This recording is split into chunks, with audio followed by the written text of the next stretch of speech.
Acara selanjutnya yaitu acara inti ceramah, dilanjutkan doa yang akan disampaikan oleh Bapak Pimpinan Pondok Pesantren Darul Khair, yaitu Al-Ustaz Dr. Haji Muhammad Khair Al-Kushairi MA.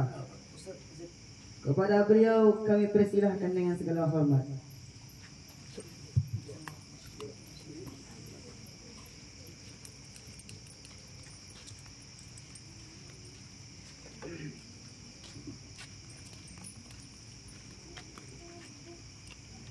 Bismillahirrahmanirrahim. Assalamualaikum warahmatullahi wabarakatuh.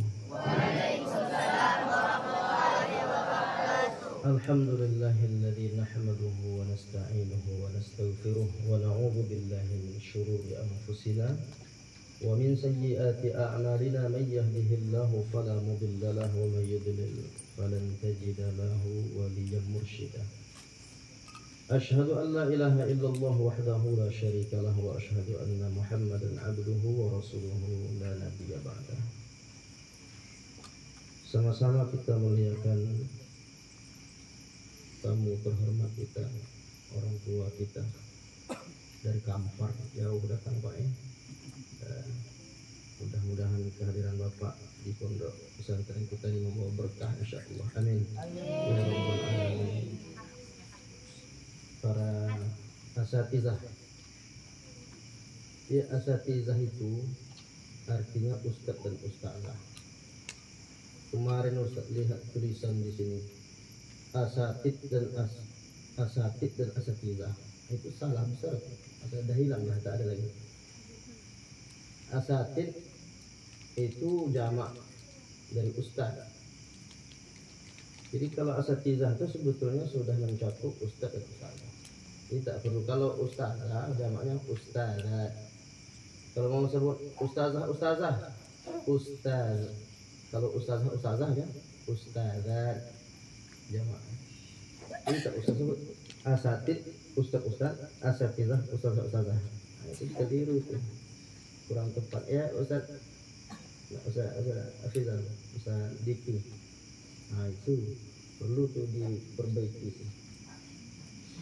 Alhamdulillah, dengan izin Allah Ta'ala malam ini kita melaksanakan acara yang baik ini. Dan ini perlu kita laksanakan sering-sering, termasuk dadakan ustadz-ustadz yang berceramah dari itu. Saya kaget juga mendengar Ustaz Afrizal saya baru katanya. Wah, rupanya baru balik dari Pekanbaru. Kemudian berarti PR-nya untuk Ustaz Amirul lagi nih. Nah, Ustaz Amirul belum bicara kan? Nah, nanti kita tunggu ada masanya Ustaz Amirul mau bicara. Termasuk Umi juga nanti siap-siap bicara. Alhamdulillah, dengan izin Allah itu kita bisa bertemu seperti ini anak-anak Ustaz. Mudah-mudahan anak-anak Ustaz menjadi anak-anak yang soleh dan solehah. Menjadi pemimpin yang luar biasa di masa yang akan datang. Menjadi alim dan alimah. Menjadi faqih dan faqihah.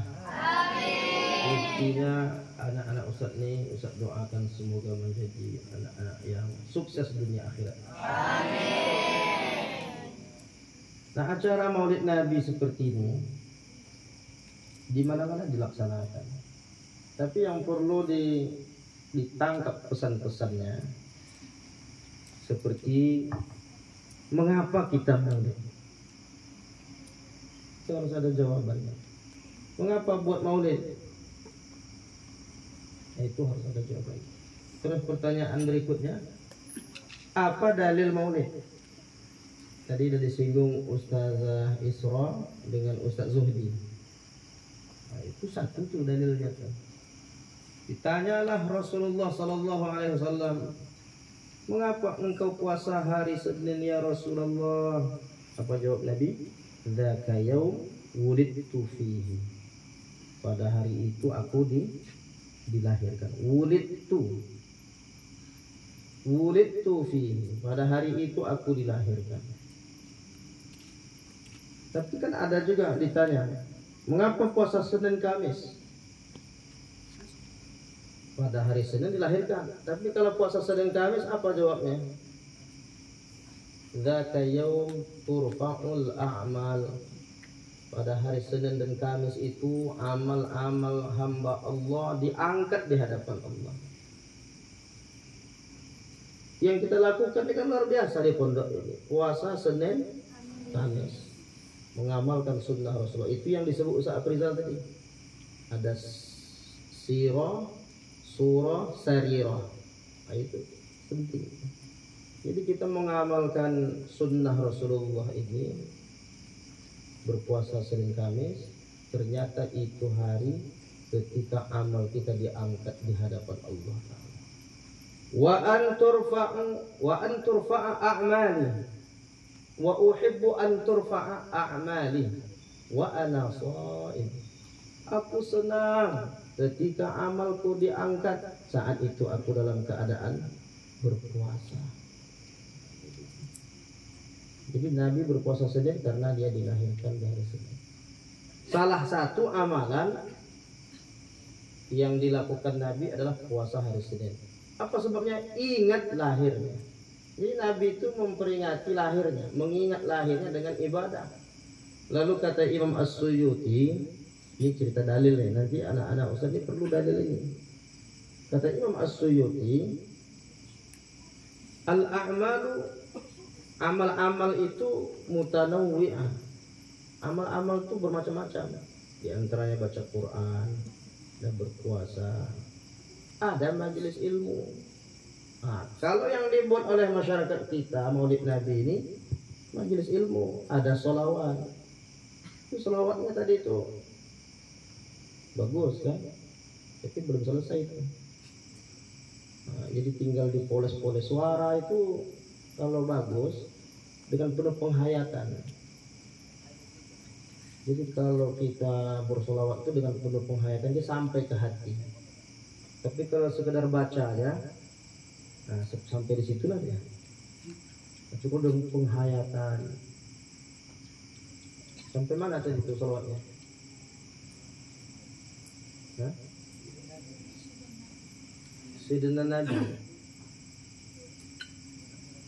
Nah itu kan kalau penuh penghayatan kita bisa ada rasa bahwa kita yang butuh dengan sholawat. Nabi tak butuh dengan sholawat kita. Kata Nabi, man shalla alayya sholatan, siapa yang bersolawat kepadaku sekali, Allah berikan 10 kebaikan. Wa huttat, dan dihapuskan 10 sayyi'at, 10 keburukan. Wa turfa'u, dan diangkat 10 derajat. Sekali bersolawat 10 kebaikan diraih, 10 dosa dihapuskan, 10 derajat diangkat. Kalau begitu solawat untuk Nabi atau untuk kita? Hakikatnya untuk kita. Nah, oleh karena itu sering-seringlah bersolawat kepada junjungan Nabi besar Muhammad sallallahu alaihi wasallam. Dan selalulah menyebut solawat itu ketika disebut namanya. Kata Jibril satu ketika, bu'dan, jauhlah orang itu dari rahmat Allah. Liman dzukirta indahu falam yusalli alaika. Ketika nama engkau disebut tetapi dia tidak mau bersolawat. Jadi kalau nama Nabi disebut, maka kita disunnahkan untuk bersolawat. Nabi Muhammad sallallahu alaihi wasallam. Allahumma shalli ala sayyidina Muhammad wa ala alihi wasallam. Kira-kira begitu. Atau sallallahu alaihi wasallam. Boleh. Intinya kita sering-sering bersolawat. Di bulan yang baik kita bersolawat kepada Nabi besar kita Muhammad sallallahu alaihi wasallam. Nah, karena Nabi ini bersyukur telah dilahirkan, lalu dia berpuasa, maka amal-amal itu tak hanya puasa. Ada puasa dah kita lakukan, tapi kita bisa juga melakukan amal-amal lain untuk ekspresi kecintaan kepada Nabi.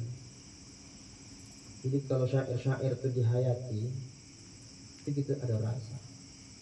Mengapa ada Al-Barzanji, Al-Busiri, apalagi itu Ad-Diya'ul Lami. Ini kan Ad-Diya'ul Lami ya, kombinasi dengan syair-syair lain itu. Nah itu karena mereka tuh mengekspresikan rasa bahwa dia benar-benar rindu kepada Nabi.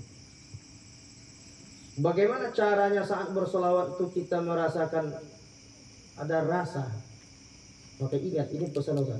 Kalau ingin bersolawat itu ada rasa, bayangkan kita sedang memohon kepada Allah agar sampaikan solawat dan salam kepada baginda Nabi besar Muhammad SAW. Salam kerinduan kami ya Allah. Itu rasa. Tapi kalau salawat Allahumma salli ala sayyidina Muhammad, ya Allah sampaikan salam, salawat dan salam kerinduan kami kepada Rasulullah ya Allah. Ada tak kerinduan kepada Nabi? Ada? Kalau ada berarti ada iman di hati. Kalau tak ada kerinduan di hati untuk bertemu dengan Nabi, dipertanyakan rukun imannya itu. Rukun iman ada berapa? Beriman kepada Allah, beriman kepada malaikat,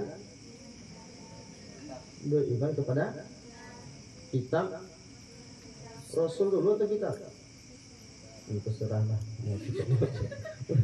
Yang jelas amanah Rasulu bima unzila ilaihi min rabbih wal mu'minin kullun amana billah wa malaikatihi wa kutubihi wa rusulihi. Itu kutubihi dulu tuh kalau ngikut ayat. Tapi itu tidak menjadi persoalan. Andai kan ada didulukan di belakang. Karena dalam hadis pun kadang-kadang haji itu yang keempat, baru nanti saum Ramadan yang kelima. Dalam Sahih Bukhari Muslim itu saya kalau kita lihat itu karena itu tak masalah urutan itu. Yang penting ada iman di hati. Ketika bersolawat rasakan kerinduan kita ingin bertemu. Bayangkan Rasulullah sedang menunggu kita di telaganya. Mana umatku yang di akhir zaman itu, yang dia belum pernah bertemu aku tapi dia merindukan aku, kata Nabi. Maka bayangkan Nabi menunggu kita di telaganya. Ini dia hamba-hamba Allah yang mencintai aku walaupun tidak pernah bertemu aku. Nah, jadi kalau kita rasakan begitu, ada ruhnya. Jadi rohani kita itu bertemu. Tapi kalau selawat itu asal sebut, asbun namanya. Salah tuh, asbun asal bunyi ya. Jadi kalau asbun, baru asal sebut. Jadi kalau kita cuma Allah tanpa ada rasa, ya berarti sekedar lafaz. Tapi kalau kita bayangkan kita ingin sangat merindukan Nabi Sallallahu Alaihi Wasallam. Itu makanya ada syair-syair seperti misalnya Lau kana bainana al-habib. Lanjutkan. La dana al-qasi wal-qarib min taybatin qabla al-marib taliban qurbal habib. Nah itu kan rasanya. Bagaimana itu rasanya? Laukana bainana al-habib, andaikan engkau berada di tengah-tengah kami ya Rasulullah. Bayangkan saat kita sedang bicara maulid ini, tiba-tiba datang Nabi muncul. Lalu dia datang di hadapan kita. Apa yang terasa? Engkau ya Rasulullah yang kami rindukan. Belum pernah kami bertemu engkau. Engkau hadir di sini ya Rasulullah. Disinilah rasa kebahagiaan kita. Jadi sholawat itu dengan rasa. Nah, jadi kalau disampaikan dengan rasa, berarti sholawat kita itu bermakna. Ya. Nah itu poin pertama. Jadi poin pertama bahwa salah satu amal itu adalah dengan puasa. Tapi puasa itu salah satu amal. Bisa juga dengan bermacam-macam bersolawat, dengan mengaji, baca Quran dan lain sebagainya. Nah, oleh karena itu dikiaskanlah puasa Nabi hari Senin itu dengan amal-amal yang lain. Kalau Nabi mengingat hari lahirnya dengan puasa, bermakna kita boleh juga mengingat Nabi, hari lahir Nabi dengan amal-amal soleh. Puasanya kita buat, tapi dengan amal-amal lain dalam rangka mensyukuri nikmat Allah terlahirnya manusia paling agung di muka bumi. Yang kedua, kalau bawa pena catat, ya kan? Kalau ada buku catat. Yang kedua, mengapa kita maulid Nabi? Apa dasarnya? Surah Ibrahim ayat 5. وذكرهم بأيام الله وذكرهم, ingatkan mereka. Siapa yang diingatkan? Umat nih, ingatkan umat. Apa yang diingatkan? Bi ayyam. Mana ayyam? Yaum hari. Ayyam hari. Kirain ayam tadi ya. Ingatkan mereka tentang hari-hari Allah. Bi ayyamillah. Oh, kalau hari Allah itu artinya apa tuh hari Allah? Hari Senin hari Allah, hari Selasa hari malaikat, hari apa begitu maksudnya? Bukan seperti itu. Maka masalah hari-hari Allah ini ditafsirkan. Tafsir yang bagus itu al-ayah bil ayah. Tafsir ayat dengan ayat. Yang kedua tafsir ayat dengan sunnah. Jadi Nabi itu ternyata penafsir, mufassir. Kenapa? Karena kata Allah Ta'ala, wa anzalna ilaika dzikra litubayyana lin-nas.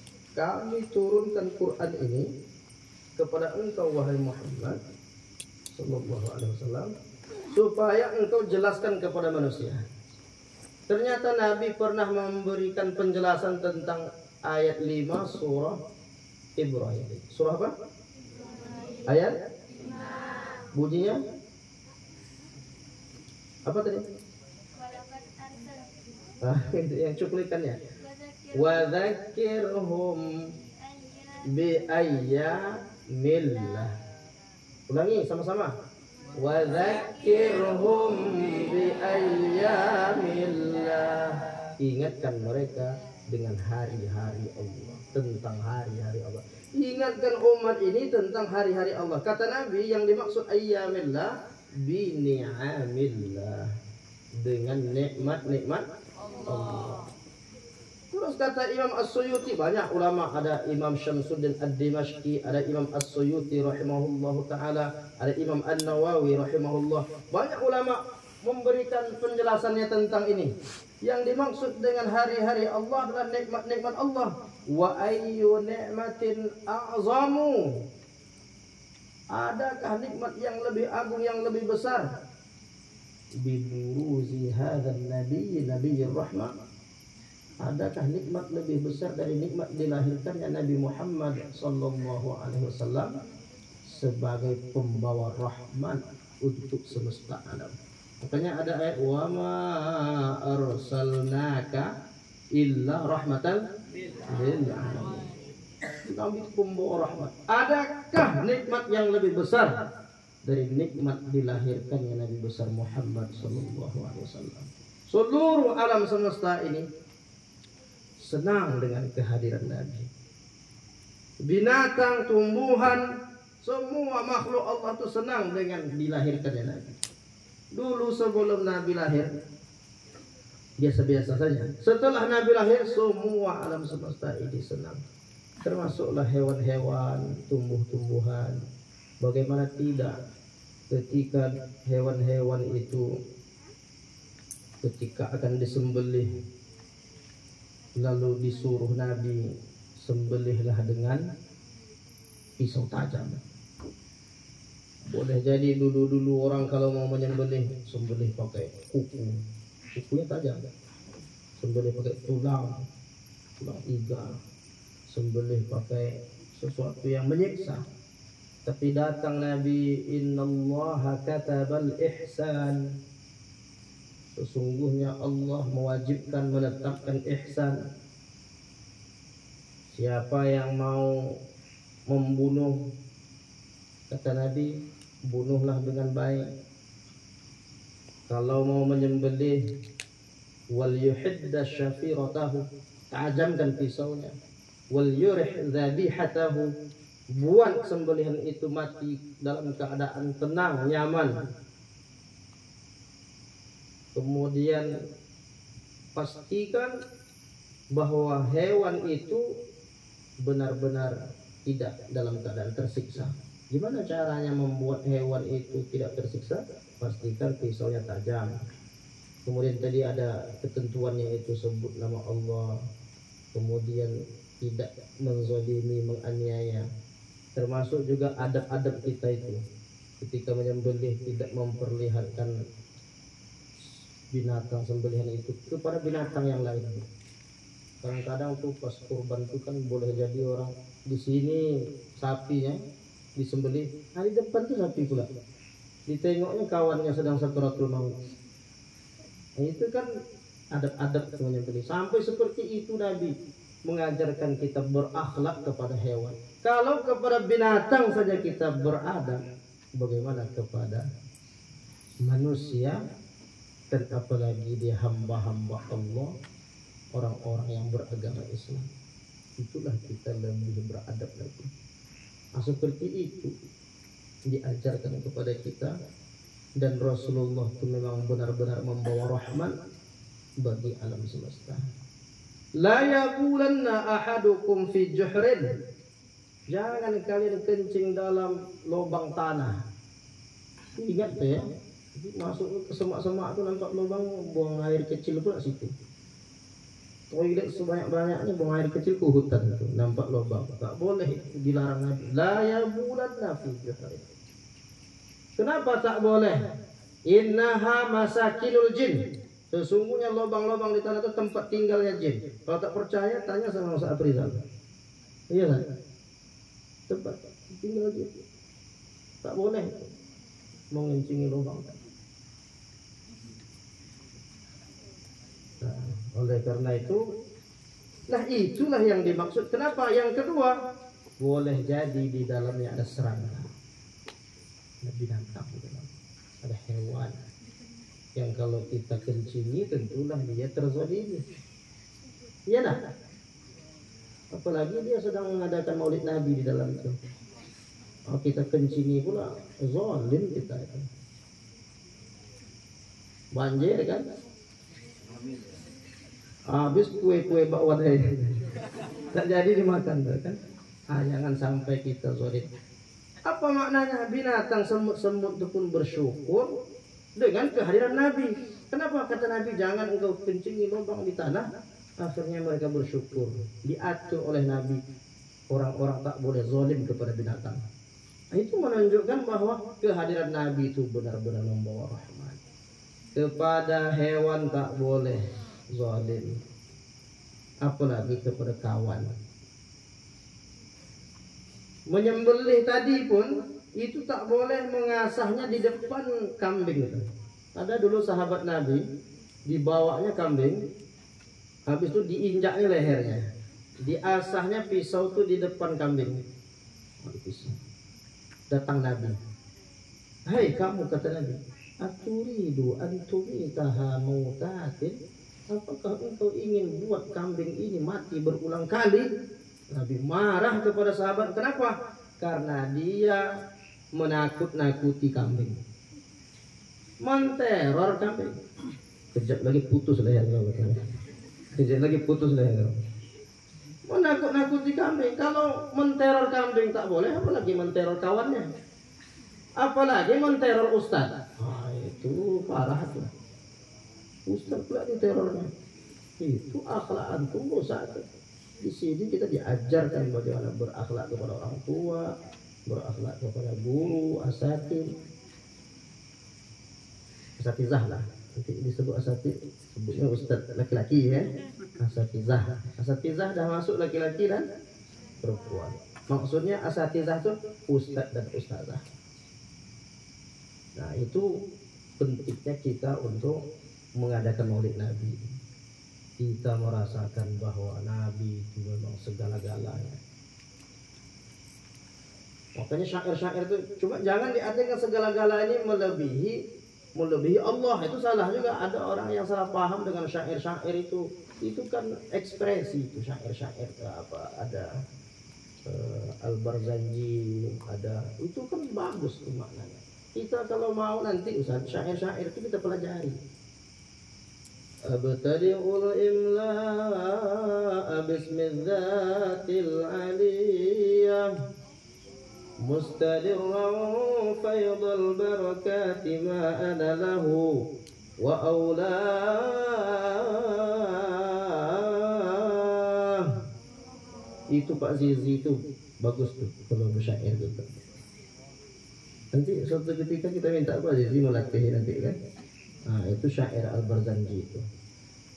Itu di kampung ini dulu orang tua-tua kita mungkin sampai hari ini tuh kalau ada acara maulid masih ada baca Barzanji Pak Zizi.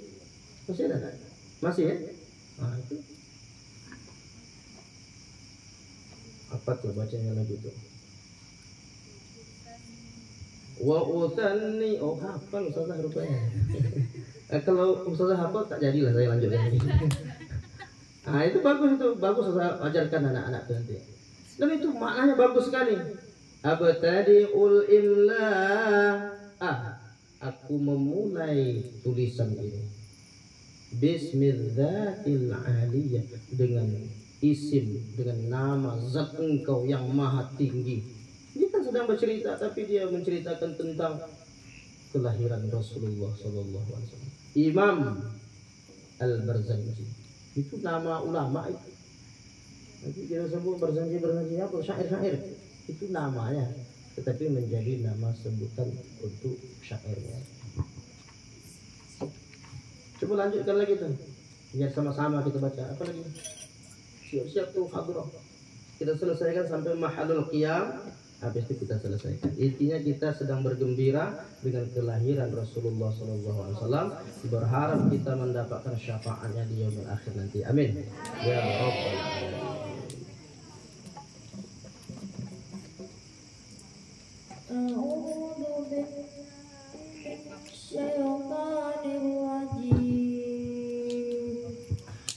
Bismillahirrahmanirrahim. Inna fatahna laka fathan mubina liyaghfira laka Allahu ma taqaddama min dhanbika wa ma ta'akhkhara wa yutimma ni'matahu 'alaika wa yahdiyaka laqad ja'akum rasulun min anfusikum. Laqad ja'akum rasulun min anfusikum azizun 'alaihi ma. Oh itu salah tulis ya. Nah lanjut aja lah, kalau salah tulis lanjut itu. Lanjut ke sini biar cepat kita selesai. Halaman berikutnya itu. Yang paling bawah yang wa ajmalu minka lam tara qattu aini. Tepat. Kita lama-lama belum makan. Cepat-cepat aja lah ya.